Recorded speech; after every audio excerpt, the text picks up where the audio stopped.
nih gantian ya, kemarin lu persekusi gua nih. Sekarang lu adalah orang-orang yang tidak ngerti tentang teknologi, lu adalah orang-orang zaman dulu, lu adalah orang-orang yang tersisa di masa lampau, lu harus ikut Kristen. Kalau enggak, lu mendapat masalah. Oke. Jadi dulu dulu dipersekusi, sekarang mempersekusi. Kira-kira itu sifat-sifat siapa tuh?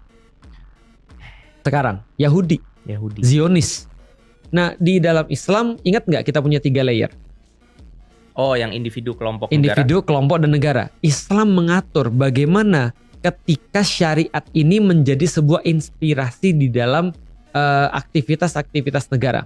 Maka Islam memberikan aturan bagaimana cara untuk berbeda, bagaimana cara untuk bergaul dengan orang-orang yang selain Islam, bahkan bergaul dengan orang-orang yang ateis ataupun orang-orang yang tidak percaya dengan Allah. Nah, kita menganggap mereka sebagai manusia juga misalnya. Misal contoh ya, di dalam kekuasaan Islam ketika ada orang-orang yang tidak meyakini Allah sebagai Tuhannya, itu tidak bisa serta-merta dipersekusi.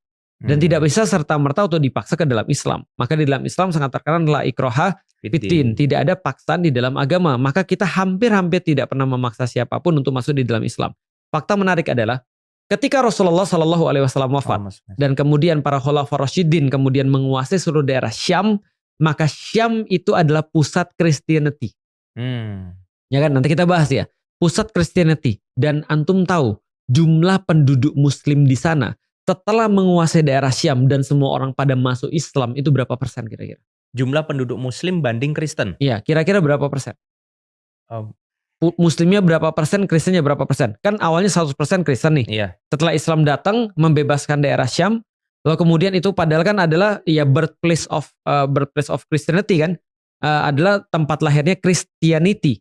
Nah, berarti 100% setelah dibebaskan oleh kaum muslimin, lalu kemudian orang-orang muslim itu terus kemudian di sana banyak yang convert masuk Islam, berapa persen setelah itu? Aku rasa muslimin tetap minoritas. Betul.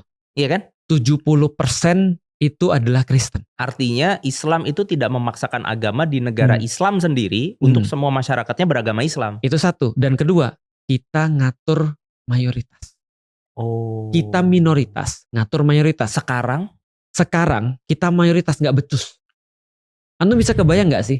Di zaman dulu kita punya sebuah tools, yaitu adalah agama Islam, untuk bagaimana memberikan keadilan pada mayoritas. Sementara kita sendiri minoritas, tapi memberikan keadilan pada mayoritas. Dan mayoritas itu merasa tidak terganggu dengan diterapkannya Islam.